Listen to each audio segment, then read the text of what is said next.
자, 이 마태복음 8장 1절 보게 되면은 예수께서 산에서 내려오시니 수많은 무리가 따른다라고 했습니다. 자, 산에서 내려오셨다라고 하는 것은 산에 올라가셨다는 것을 말하는 것인데요. 언제 산에 올라가셨죠?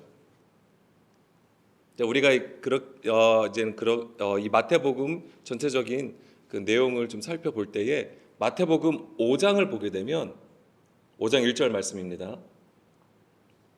예수께서 무리를 보시고 산에 올라가 앉으시니 제자들이 나온지라. 그러면서 거기서 예수님께서 팔복의 말씀을 하시죠. 이제 3절부터 팔복이 있고요. 7장까지 5장, 6장, 7장까지 산상수훈의 설교를 하시는 부분입니다. 그것이 다 산에서 하신 일이에요. 그리고 그 산상수훈의 설교가 끝나신 이후에 이제 산에서 내려오시고 이제 많은 무리들이 그 예수님을 따르는 것으로 마태복음 8장은 시작이 되는 것입니다. 우리는 이 그림을 그냥 읽는 것이지만 굉장히 중요한 그림입니다. 왜냐하면 예수님께서 산에 올라가 말씀을 하심은 하나님이 시내산에 임하셔서 이스라엘 백성에게 율법을 십계명을 주신 것과 같은 것이고요. 또한 예수님이 모세와 같이 모세가 율법을 받기 위해서 십계명을 받기 위해서 산에 올라가시잖아요. 그 그림하고도 같은 것입니다. 그러니까 예수님은 하나님이시기도 하시지만 또한 제자의 모습으로서 하나님의 아들로서 또한 그 말씀을 받는 자로 산에 올라가신 것이고요. 그곳에서 다시 내려오셨다고 하는 것은 말씀을 선포하신 거잖아요. 즉 그 진리의 말씀을 가지고 이제 무리 가운데에 내려오신 것을 보여주시는 것입니다. 이런 구조가 굉장히 중요한 거예요. 왜냐하면 우리가 또한 하나님 앞에 서야 된다고 말씀을 드렸잖아요. 이것이 곧 하나님 앞에 올라감을 의미하는 것이고 그리고 반드시 보냄을 받아야 된다고 하는 것입니다. 그래서 우리가 다시 보냄을 받았다고 하는 것은 바로 다시 내려왔다라고 하는 것이고 이것이 이 세상에 연약한 자들을 향하여 그 복음의 말씀을 전하는 것을 의미하는 것이죠. 그래서 예수님께서 이제 8장에서 이제 그 산에서 내려오시고 많은 무리들이 예수님을 따르는 가운데에 예수님께서 하신 일이 무엇이냐면 바로 치유하심이에요. 우리는 여기에 주목을 할 필요가 있습니다. 예수님의 사역은 가르치는 것을 넘어서 이제는 행하시는 것이 되죠. 그래서 가르치시고 행함이에요. 근데 이 행함이 무엇으로 나타난 것이냐면 바로 치유 사역으로 우리에게 보여주고 계시는 것입니다. 이 치유 사역은 단지 병을 고치는 것을 넘어서 하나님의 구속 사역이 되는 것입니다. 왜냐하면 이 말씀을 선포하셨잖아요. 말씀을 선포하시고 이 말씀을 듣는 자들로 하여금 그 안에서 이제 비진리가 떠나가고 그 진리의 말씀이 온전히 세워지는 그 일이 이루어진다라고 하는 것입니다. 이것을 나타내시는 것이 바로 치유라고 하는 것입니다. 그래서 이 진리의 말씀을 가르쳐 주심으로써 우리 안에 비진리, 불법이 떠나가고 그 죄를 짓는 것으로부터 회복시켜 주시는 것이죠. 그러니까 해방시켜 주심으로써 우리가 다시 하나님 앞에 서게 하시는 것입니다. 자, 이사야 53장 4절에서 5절 말씀을 보겠습니다. 그는 실로 우리의 질고를 지고 우리의 슬픔을 당하였거늘 우리는 생각하기를 그는 징벌을 받아 하나님께 맞으며 고난을 당한다 하였노라. 그가 찔림은 우리의 허물 때문이요 그가 상함은 우리의 죄악 때문이라. 그가 징계를 받음으로 우리는 평화를 누리고 그가 채찍에 맞음으로 우리는 나음을 받았도다. 아멘. 자, 4절에 보게 되면은 그는 실로 우리의 질고를 지고 우리의 슬픔을 당하였다고 했습니다. 자, 예수님께서 우리의 질고를 지셨다. 질병입니다. 이건 질병, 근심 이것을 지셨다라고 되어 있고요. 5절 마지막 부분에서는 그가 채찍에 맞음으로 우리는 나음을 받았다라고 되어 있는 것입니다. 이 말씀은 고난당하시는 메시아 예수님에 관한 말씀이 됩니다. 여기에 치유와 관련된 중요한 개념이 있는 거예요. 예수님의 치유는 우리의 질고를 지시는 것이 됩니다. 여기서 지다라고 되어 있는데 이게 나사예요. 나사. 이 나사라는 단어는 원래 들어 올리다라는 뜻을 가지고 있습니다. 들어 올리다. 이것이 있어야지만 예수님께서 우리의 질고를 지심이 있어야지만 자, 이게 들다라는 뜻을 가지고 있다고 했습니다. 이게 뭐가 관련이 있을까요? 예, 십자가예요. 그리고 아까 이사야 53장 5절에서는 그가 채찍에 맞음으로 우리는 나음을 받았다라고 했습니다. 자, 여기서 또 우리는 실제 예수님께서 고난 당하시는 것을 알고 있습니다. 로마 병사로부터 채찍을 맞으신 것을 우리는 알고 있습니다. 근데 여기서 이 채찍의 단어를 살펴보면 동사로는 이게 하나가 되는 그림이에요. 그건 뭐냐면 채찍에 맞음으로 우리의 살이 떨어져 나가는 거잖아요. 그러니까 뭐냐면 이게 하나가 되는 그림이에요. 그러니까 이 채찍하고 이 몸이 맞아가지고 나가는 거. 그래서 이것은 온전히 예수님께서 십자가로 하여금 우리가 하나 되는 것을 보여주시는 거예요. 그래서 이 나음이 무엇하고 연결이 되냐면 바로 그리스도와 하나가 되는 것과 연결이 되는 것입니다. 이거 제가 지금 미리 말씀을 드리는 겁니다. 자, 이게 십자가하고 관련이 되어 있다고 말씀을 드렸는데 요한복음 3장 13절에서 15절 말씀 보겠습니다.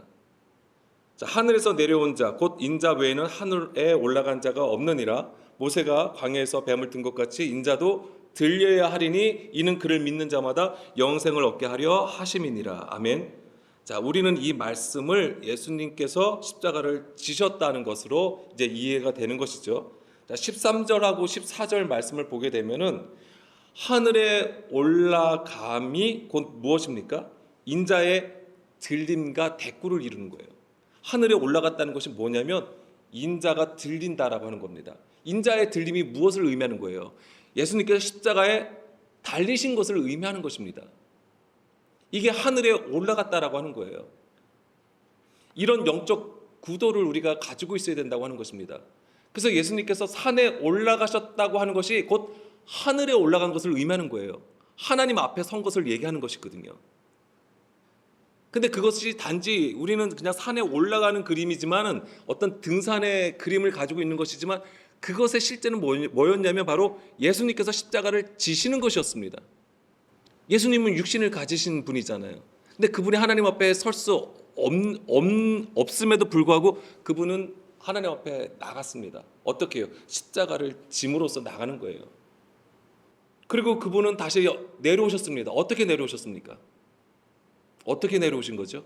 십자가를 죽으신 이후에 부활하시고 그 다음에 예수님께서 약속하신 성령을 우리 가운데 보내주심으로써 다시 내려오신 거예요. 진리의 영으로 우리 가운데 오셔서 그 진리를 가르쳐 주신다라고 하는 것입니다. 그것이 바로 산에 올라가서 그 말씀을 하나님 앞에서 말씀을 받고 선포하시고 다시 산 아래로 내려오신 그림이 되는 거예요. 예수님은 철저하게 그 하나님의 일하심, 하나님의 사역을 나타내시는 주의 길로 행하셨던 것입니다. 그래서 예수님이 뭐라고 말씀하십니까? 내가 길이요 진리요 생명이니 라고 말씀을 하시는 거예요. 그래서 올라간다라고 하는 것은 하나님 앞에 나아가 영과 진리의 가르침을 받는 것이고요. 내려온다라고 하는 것은 하나님의 뜻을 따라 주의 길로 행한다라고 하는 것입니다. 근데 이 행함이 무엇으로 나타났냐면 치유로 나타나는 거예요. 그 예수님께서 우리에게 진리의 말씀을 하시면 우리 안에 비진리가 떠나간다고 하는 거예요. 우리가 온전히 들음 가운데 그 비진리가 떠나가는 것이에요. 그것 자체가 뭐냐면 치유라고 하는 것입니다. 단지 병을 고치는 걸 넘어서 이것은 하나님의 구속사라고 하는 것이죠. 마태복음 8장 16, 17절 말씀 보겠습니다.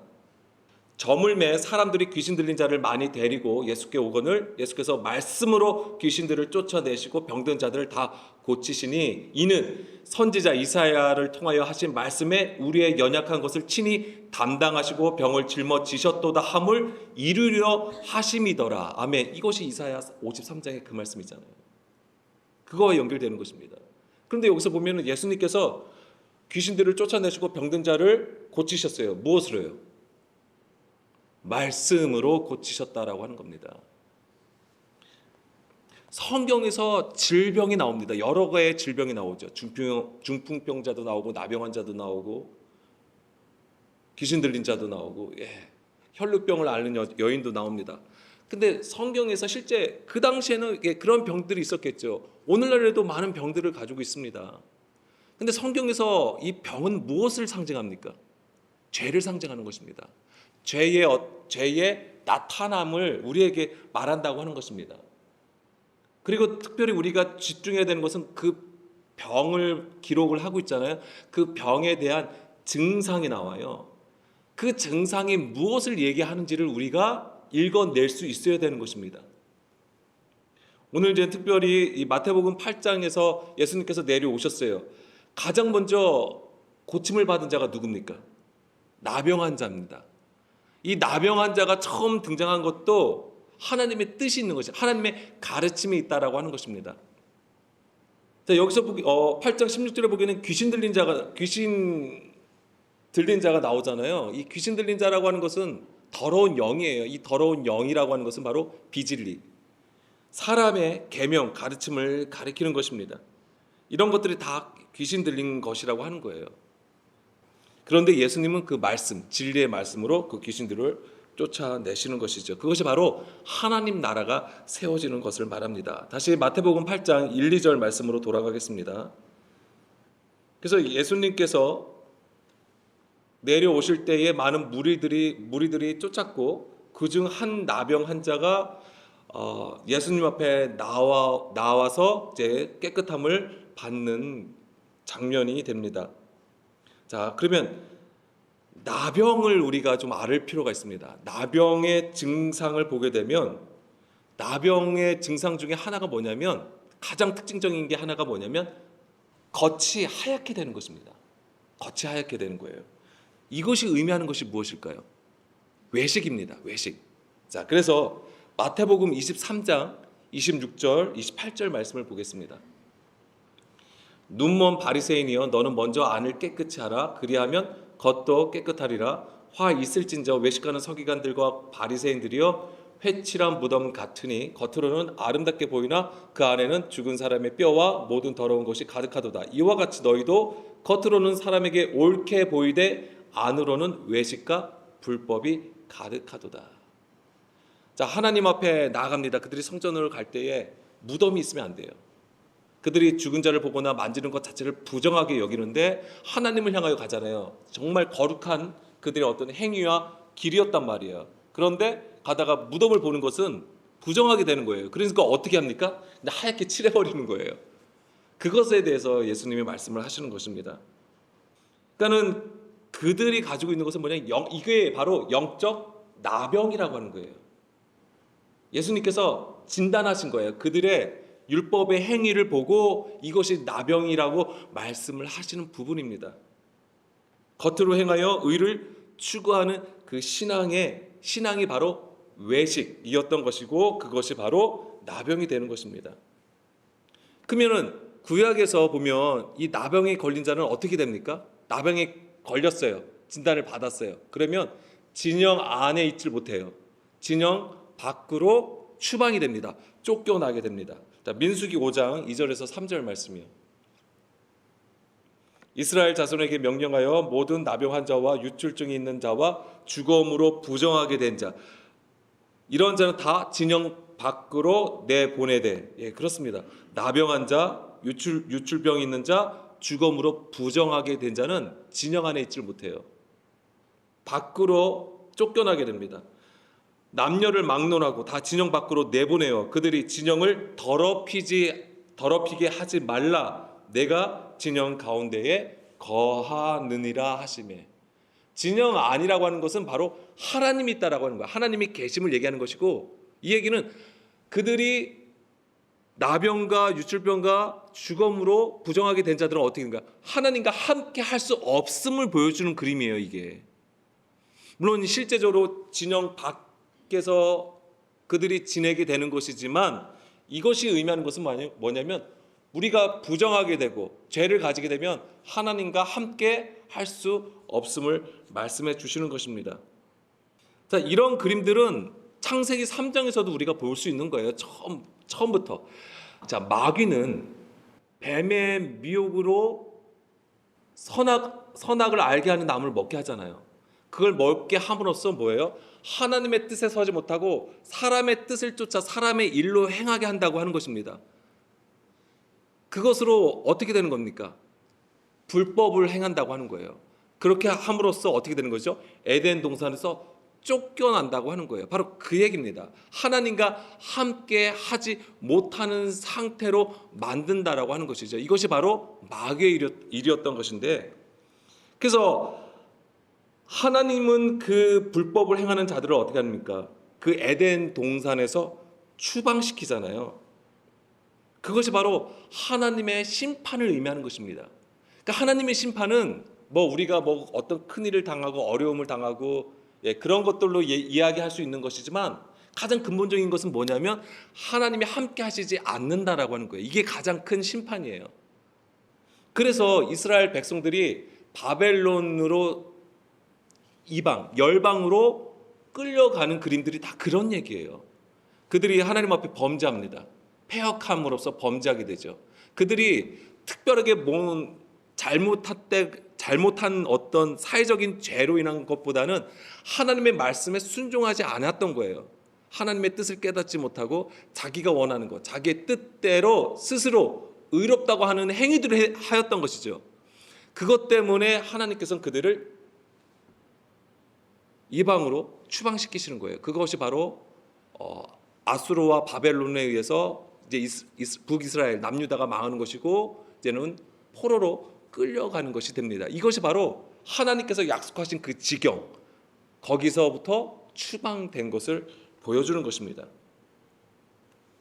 그런 것들이 뭐하고 관련되어 있냐면 바로 이 나병한 자, 아까 혈루증, 그 다음에 부정하게 된 자들, 이들이 진영 밖으로 나간 거와 같다라고 하는 것입니다.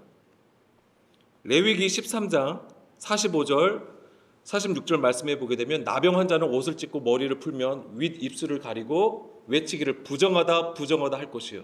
여기서 부정하다라고 하는 단어가 2번이나 쓰인 거예요.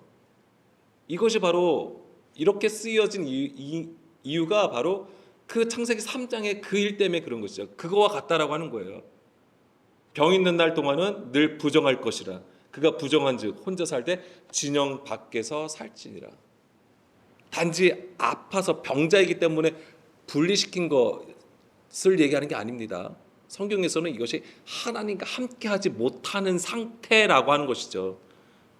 다시 마태복음 23장 27절에서 28절로 돌아가게 되면, 예수님 당시에 성전 유대교가 바로 나병에 걸린 것이었습니다. 예수님은 그것을 말씀하시는 거예요. 회칠한 무덤을 책망하시고 외식과 불법이 가득하다고 하셨던 것입니다. 그러면 어떻게 되냐면 마태복음 23장 38절, 보라 너의 집이 황폐하여 버려진 바 되리라. 이런 성전의 구조는 반드시 무너져야 함을 말씀하신 것입니다. 이것이 바로 에덴 동산에서 추방된 거예요. 진영 밖으로 쫓겨난 것입니다. 자, 나병의 증상을 좀 더 살펴보면 레위기 13장 2절 말씀을 보겠습니다. 만일 사람이 그의 피부에 무엇이 돋거나 뾰루지가 나거나 색점이 생겨서 그의 피부에 나병 같은 것이 생기거든 그를 곧 제사장 아론에게나 그의 아들 중 한 제사장에게로 데리고 갈 것이며, 3절까지 보면 제사장은 그 피부의 병을 진찰할지니 환부의 털이 희어졌고 환부가 피부보다 우묵하여졌으면 이는 나병의 환부라. 제사장이 그를 진찰하여 그를 부정하다 할 것이요 라고 했습니다. 자, 이런 것들이 바로 이제 나병인데, 나병의 어떤 증상들을 적고 있습니다. 이런 것들은 우리를 구원에 이르는 지혜를 가르쳐 주시기 위함이에요. 이렇게 상세하게 적으신 것이. 자, 피부에 돋은 것, 뾰루지, 색점, 이런 것들이 다 뭘 의미하냐면 바로 죄를 얘기하는 거예요. 어떤 죄의 표징이라고 할 수 있습니다. 자, 피부에 돋은 것이라고 했습니다. 이것은 뭐예요? 그 본질의 말씀에서 떠나서 솟아난 것을 의미하는 것입니다. 그러니까 사람의 형편과 상황으로 하여금 해석하고 더하는 것을 얘기하는 거예요. 그러니까 사람의 계명, 육신의 생각으로 자기의 뜻을 행하는 것이 바로 이 피부에 돋은 것을 의미하는 것입니다. 뾰루지라고 하는 것은 이제 어떤 딱지를 얘기하는 거예요. 이것은 수건으로 덮여진 것을 얘기하는 것이죠. 그러니까는 이 피부가 있으면 거기에 딱지가 얹혀진 거예요. 이게 뭐와 같냐면 수건으로 덮인 것으로서 율법조문으로 우리가 하나님을 섬기는 것 같은 거예요. 사람의 계명으로 교훈을 삼아서 하나님을 열심히 섬기는 상태와도 같은 것입니다. 색점이라고 하는 것은 무엇이냐면 바로 빛과 어둠이 섞인 상태예요. 회색을 띠는 거예요. 환부가 휘어진 것, 그리고 피부보다 움묵하게 되어진 것도 다 뭘 얘기하는 겁니까? 외식과 불법을 행하는 것의 증상이라고 하는 것입니다. 그러니까 나병 자체가 뭘 얘기하는 거예요? 바로 하나님 앞에 외식함이에요. 겉으로는 하나님을 잘 섬기는 것 같아요.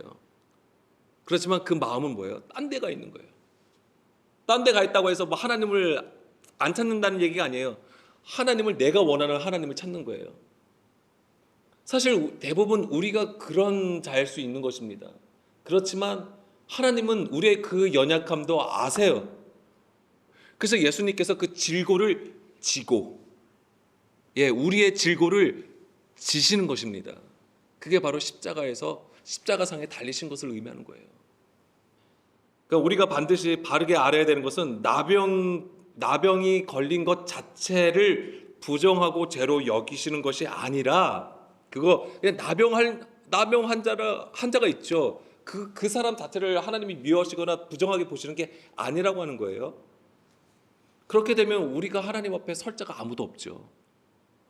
그것이 그 나병의 증상들이 보여주는 것을 통해서 우리의 죄가 무엇인지, 우리가 하나님 앞에 불법이 무엇인지를 가르쳐 주신다라고 하는 것입니다. 우리가 연약하여도 하나님 앞에 나올 수 있는 것은 예수님의 공로로 인한 것입니다. 그렇기 때문에 그 예수님을 통해서 우리의 죄가 무엇인지를 바르게 알으라고 하는 거예요.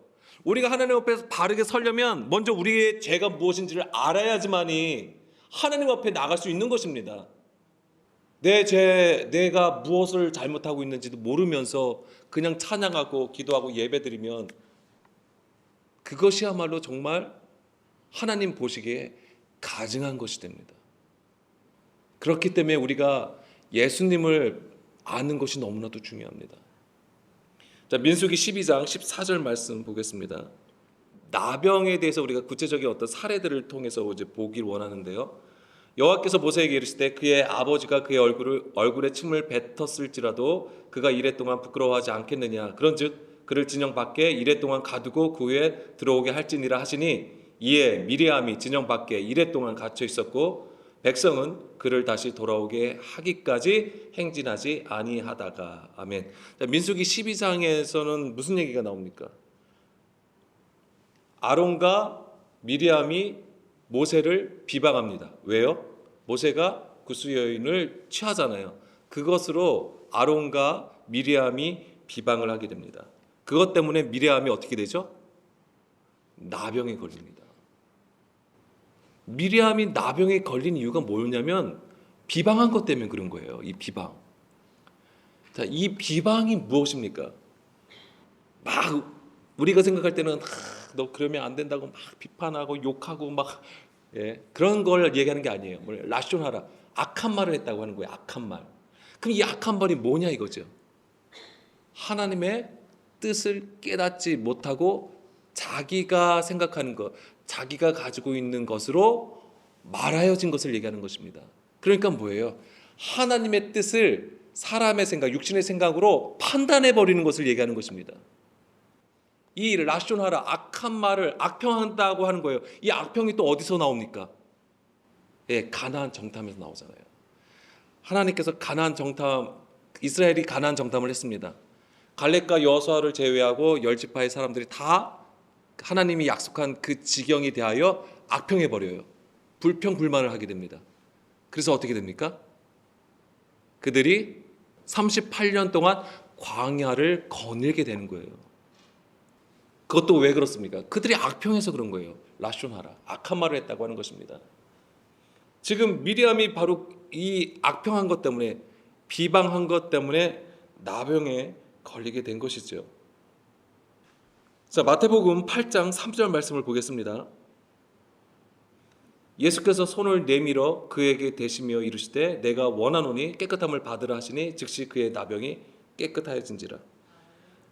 이 나병은 오직 예수님만이 고치실 수 있으신 거예요. 예. 예수님이 어떤 그 치유 능력으로 고침을 받는다는 얘기가 아니에요. 예. 그 말씀, 진리의 말씀으로 우리가 고침을 받는다라고 하는 것입니다. 이 얘기가 실제 우리가 아픈 것도 있죠. 그럼 당연히 병원에 가서 치유받아야 되는 것은 당연한 겁니다. 제가 말씀을 드린 거는 먼저 우리 안에 깨끗함을 받아야 된다라고 하는 거예요. 그것은 오직 그 진리의 말씀으로만 깨끗함을 받는다라고 하는 것입니다.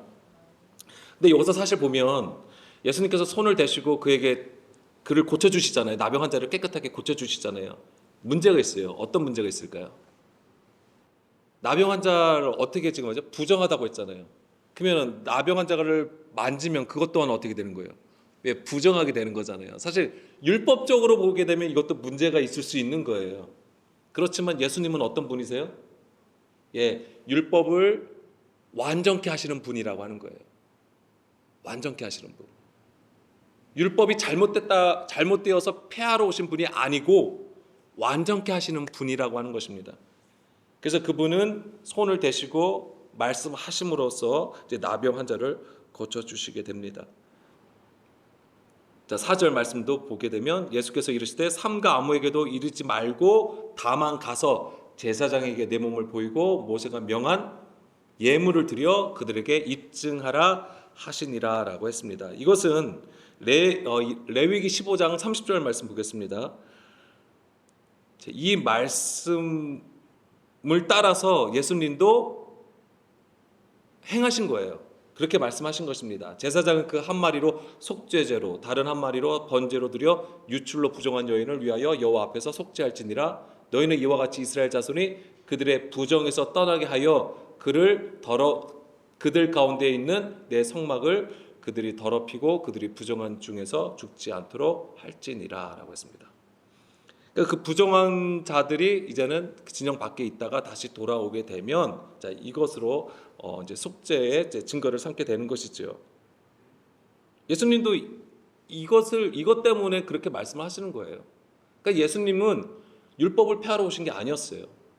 그 당시 바리새인 서기관들이 볼 때 예수님은 자기들이 가지고 있는 율법에 대항하여 말씀하시는 것처럼 보였던 것이었지만 사실 예수님은 율법을 완전케 하셨기 때문에 또한 그분이 완전케 하신다고 하는 것은 율법이 잘못됐으니까는 이것을 피한다고 말씀하시는 게 아니에요. 바르게 가르쳐 주셨던 것입니다. 그래서 우리가 이제 이런 말씀들을 다시 마태복음 8장 4절로 돌아가게 되면 이런 말씀을 듣게 되면 우리가 병을 고침을 받게 되면 뭐 하는 거죠? 하나님 앞에 예물을 드리라. 고침을 받았으니까 감사해서 하나님께 예물을 드려라. 이렇게 또한 교훈을 받을 수가 있어요. 근데 그걸 얘기하시는 건 아니에요. 물론 우리가 감사해서 하나님 앞에 드릴 수는 있어요.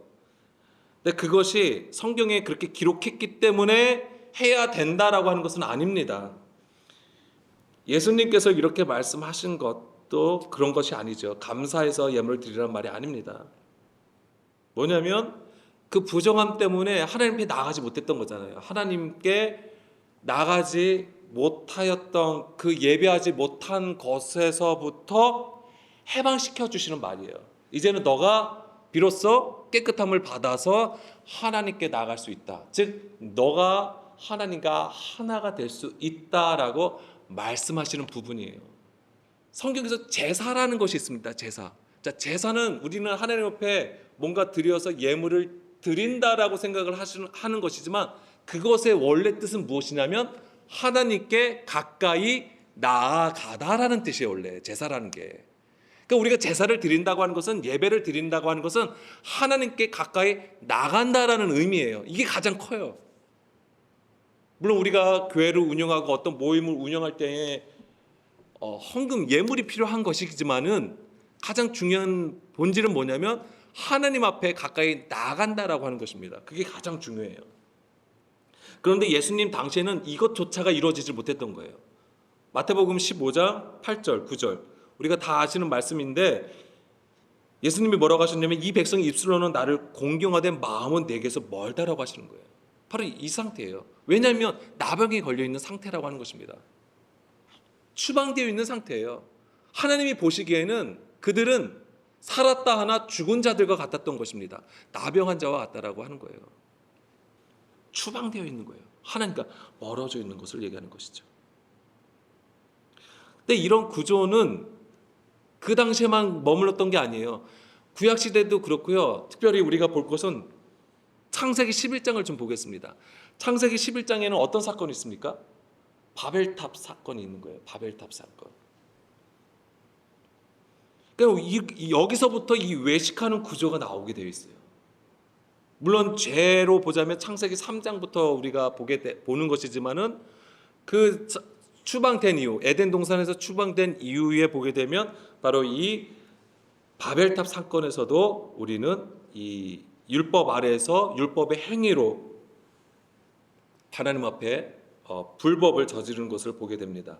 자, 창세기 11장 2절에서 4절 말씀을 보게 되면 이에 그들이 동방으로 옮기다가 시날 평지를 만나 거기 거류하며, 자, 동방으로 옮겼다고 하는 것이 뭐예요? 이게 바로 죄를 졌어요. 에덴 동산에서. 그래서 어느 쪽으로 추방이 됩니까? 예, 동쪽으로 가는 거예요. 그러니까 이 동쪽으로 행함은 죄로 지어진 쪽이에요. 죄를 지어서 추방된 것을 얘기하는 거예요. 그래서 이스라엘 백성들이 바벨론으로 끌려갈 때도 그것이 어느 쪽을 얘기하는 거냐면 동쪽을 얘기하는 거예요. 그래서 이 동쪽에서 다시 돌아오는 것이 해방된 거잖아요. 이게 다시 이스라엘의 회복을 얘기하는 거예요. 이게 구원이라고 하는 것입니다.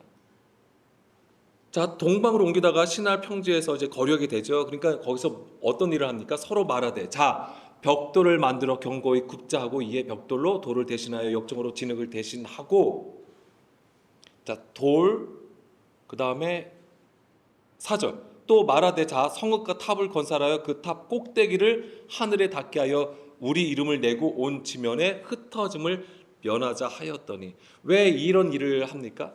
그들은 무엇을 경험했죠? 노아의 홍수를 경험을 한 거잖아요.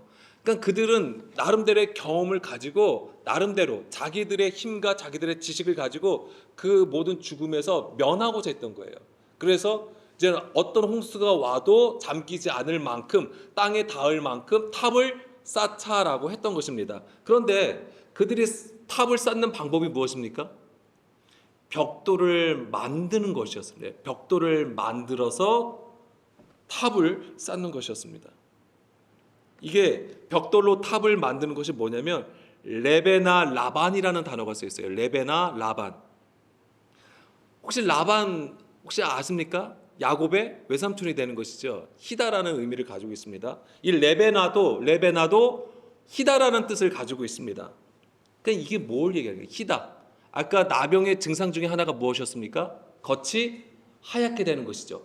바로 나병하고도 관련이 되어 있는 거예요. 이게 벽돌로 굽는 것은 어디서도 일어나냐면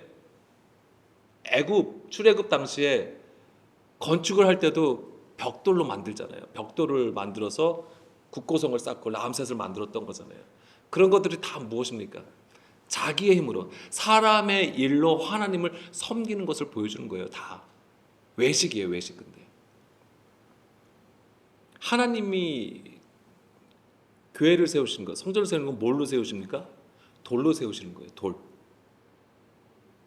그것은 무엇을 또 보여주는 거냐면 그리스도를 얘기하는 거죠. 반석이신 예수님을 얘기하시는 것입니다. 반드시 그 반석 위에 교회가 지어져야 되는 것이고, 그래서 벽돌로 짓는 것은 바로 외식을 의미하는 것입니다. 그래서 마태복음 6장 1절 말씀, 사람에게 보이려고 그들 앞에서 너의 의를 행하지 않도록 주의하라. 그리하지 아니하면 하늘에 계신 너희 아버지께 상을 받지 못하느니라. 사람에게 보이는 것이 외식이에요. 그래서 겉의 것을 치장하고 보이는 것에 집중하게 되어 있는 것입니다. 내 마음을 하나님께 드리기보다는 그냥 예배 드리는 것, 제사 드리는 것이면 다 끝나는 거예요. 그것에 목적이 있는 거예요. 하나님의 마음이 무엇인지, 하나님의 뜻이 무엇인지, 오늘도 우리를 향하신 그 하나님이 우리에게 어떤 일을 행하시는 것에 대해서는 관심이 없어요. 지금 내가 당한 상황들에서 어떻게 좋은 일이 많으면 좋은 일이 있을까? 어떻게 하면 더 잘 살까? 행복할까? 이거에 집중되어 있는 것이죠. 사람에게 보이려고 행하는 것이 바로 외식이고요, 나병입니다. 그러면 어떻게 되는 거예요? 하늘에 계신 너희 아버지께 상을 받지 못한다. 상을 받지 못한다는 게 뭐예요? 아버지께 상을 받지 못한다. 아버지께 받을 게 뭐예요, 우리가? 유업이잖아요. 유업이라고 하는 겁니다. 그 유업이 무엇입니까? 이스라엘에게 약속하신 유업이 뭐였어요? 가나안 땅이었던 거잖아요. 땅과 씨예요. 가나안 땅을 얻지 못한다. 그 얘기는 뭐예요? 가나안 땅이 크게 보게 되면 이것이 가나안 땅이 의미하는 것이 무엇입니까? 좀 더 가나안 땅을 좀 좁히면 예루살렘이죠. 예루살렘 성전이에요. 그 이것을 좀 더 좁히면 뭐예요? 예, 그걸 얘기하는 거예요. 성전입니다. 유업이 그거예요. 그 성전은 왜 중요합니까? 하나님이 계신 곳이기 때문에 그렇습니다. 성전의 개념이 가장 중요한 것이 뭐냐면 하나님이 계신 곳. 우리가 성전이 된다면 뭐예요? 우리 안에 주님께서 계심을 얘기하는 거예요. 하나가 되는 것을 얘기하는 거예요. 그것이 가장 큰 유업이에요. 그런데 거기서 그 유업을 받지 못한다? 그러면 뭐예요? 반대로 하나님과 함께하지 못한다라고 하는 거예요. 이게 추방된 상태를 얘기하는 것이죠. 나병이 걸렸다고 하는 것이 바로 이거예요. 그렇기 때문에 예수님께서 그 산에서 산상수훈의 말씀을 선포하시고 내려오셔서 가장 먼저 하신 일이 바로 나병 환자를 고치신 것입니다. 여기는 하나님의 구원의 사역을 우리에게 보여주시는 가장 핵심적인 사건이라고 할 수 있는 것입니다. 창세기 11장 9절, 이제 바벨탑을 인간들이 세웠잖아요. 그러니까 9절에 그러므로 그 이름을 바벨이라 하니 이는 여호와께서 거기서 온 땅의 언어를 혼잡하게 하셨음이니라. 여호와께서 거기서 그들을 온 지면에 흩으셨더라라고 했습니다. 자, 이 바벨탑 사건에서 나온 게 뭐였냐면은 다양한 언어라고 하는 거잖아요. 그래서 온 땅의 언어를 혼잡하게 하셨다. 그래서 그들이 그렇게 바벨탑을 쌓을 수 있었던 것이 그들이 말이 통했기 때문에 서로 우리가 협력해서 그렇게 하자라고 한 건데 하나님께서 어떻게 하시는 거예요? 강림하신 거잖아요. 내려오셨다라고 하는 표현이 있어요. 내려오셔서 그들의 말을 어떻게 하는 거예요? 혼잡게 하셨다고 하는 거예요. 중요한 겁니다. 뭐냐면 하나님께서 강림을 하셨어요. 그 얘기는 뭐냐면 심판이 이루어진다라고 하는 거예요.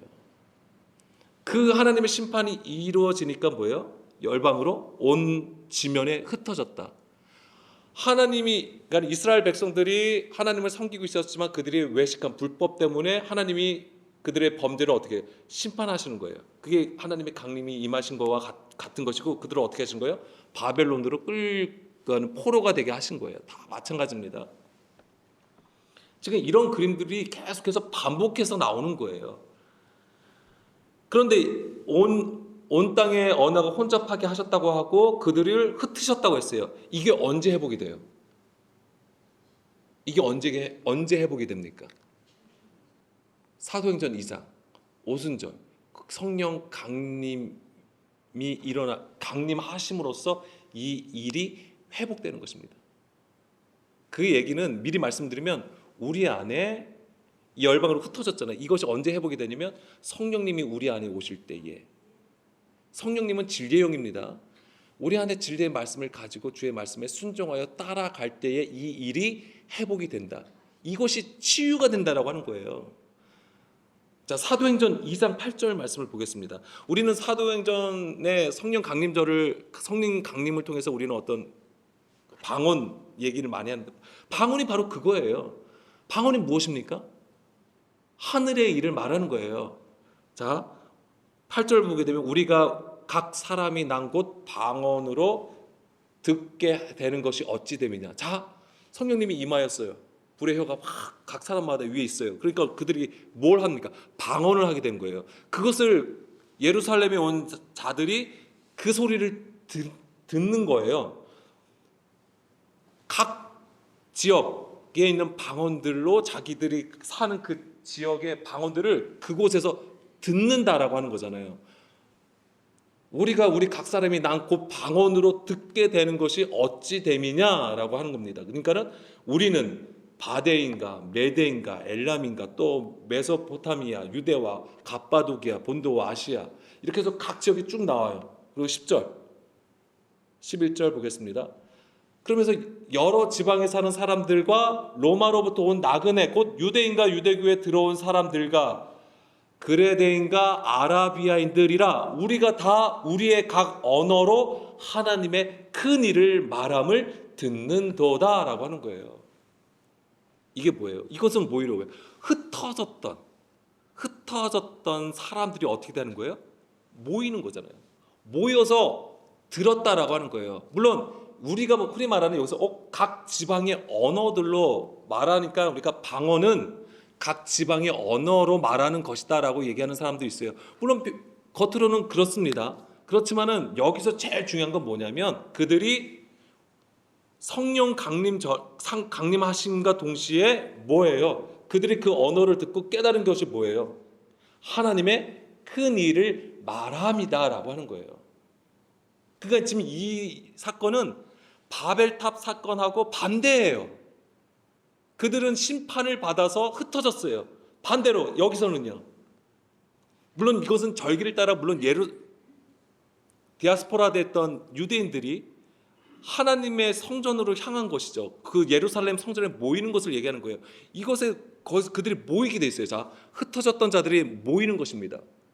하나님을 보기 위해서 모인 거예요. 하나님의 말씀을 따라. 그리고 거기서 그들이 방언을 들었어요.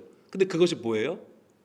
자기들이 각 지방의 언어가 어떻다라고 뭐 영어고 스페인어, 프랑스어에 대한 얘기가 아니에요. 무엇을 얘기하고 있는 거예요? 그들이 들은 것은 무엇입니까? 하나님의 큰 일을 말한다라고 하는 거예요. 하나님이 하시는 일이 무엇입니까? 하나님이 나타내시는 일이 뭐냐고요? 구원이라고 하는 거잖아요. 구원이에요. 그러니까 이것을 창세기 11장하고 연결해 보면 나병이 고침을 받은 것을 얘기하는 것이죠. 이 얘기는 다시 뭐예요? 추방되었던 자들이 다시 하나님의 그 약속한 그 지경으로 회복된 것을 얘기하는 거예요. 이게 구원이라고 하는 거예요. 이게 치유라고 하는 거예요. 치유. 그러니까 우리의 치유는 실제로 우리가 물리적으로도 우리의 병 고침을 받는 것도 있습니다. 그렇지만 가장 중요한 성경적인 개념은 뭐예요? 주 하나님 앞에 서는 것을 얘기하는 거예요. 하나님과 하나가 되는 것을 얘기하는 것입니다. 연합되는 거예요. 주께 가까이 서는 그 한 사람으로 세워지는 것을 말하는 것입니다. 그것이 바로 우리 안에 외식과 불법이 파야지고 오직 하나님 앞에 진정으로 그 말씀으로 듣고 사는 자, 하나님의 모든 말씀으로 사는 그 한 사람으로 서는 놀라운 하나님의 구속사라고 하는 것입니다. 이 은혜를 오늘도 우리가 구하면서 하나님 앞에 가까이 나가기를 간절히 소망합니다.